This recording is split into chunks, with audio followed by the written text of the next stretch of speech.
Be honest. The first time you opened up your editing software and saw these things, you probably thought you were looking at a hospital heart monitor or the dashboard of an alien spaceship. But here is the absolute most important secret of professional color grading. Your eyes lie to you. If you sit in a dark room staring at a screen with a slight blue tint for 10 minutes, your brain will literally adapt, fix the blue, and trick you into grading your footage completely wrong. But scopes?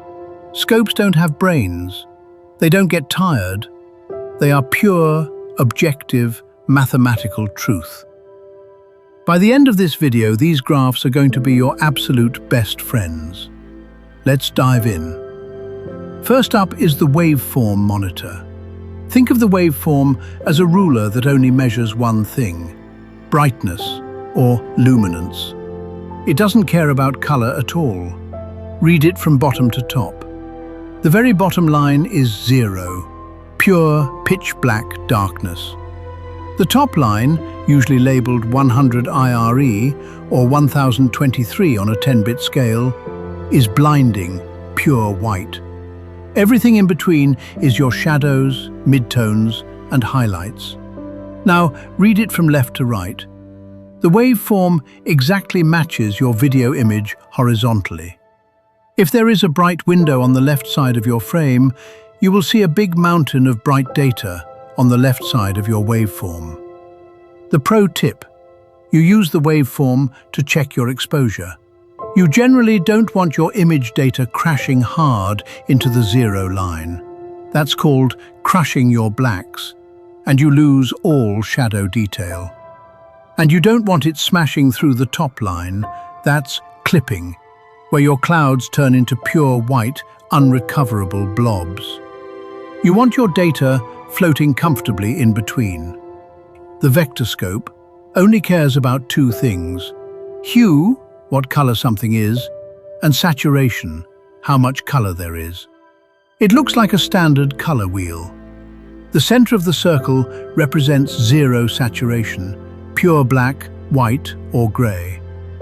The further the cloudy blob of data stretches out toward the edges of the circle, the more saturated and colorful your image is.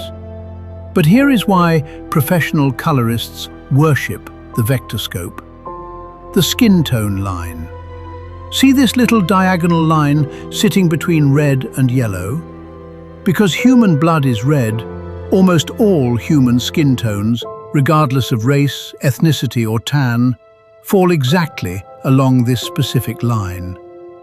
If you mask out your actor's face and look at the Vectorscope, and the data is leaning toward green or magenta instead of sitting on that line, your actor is going to look seasick or sunburned. Just spin your hue wheel until their data lands right on that line, and you get perfect skin tones every single time. The dashboard rule. So, how do you start using these? If you're in DaVinci Resolve, just go to the color page, look to the bottom right, click the little graph icon, and turn them on. I want you to remember the golden rule of color grading. You drive a car by looking out the windshield. That's your main video monitor. But you constantly glance down at the dashboard to make sure you aren't speeding or running out of gas. Your scopes are your dashboard. Trust your creative eye to set the mood, but trust your scopes to make sure your skin tones are accurate, your whites are balanced, and your image isn't clipping. If this video helped you finally understand scopes, hit that subscribe button so you don't miss our next color grading masterclass. Keep creating, trust your scopes, and I'll see you in the next one.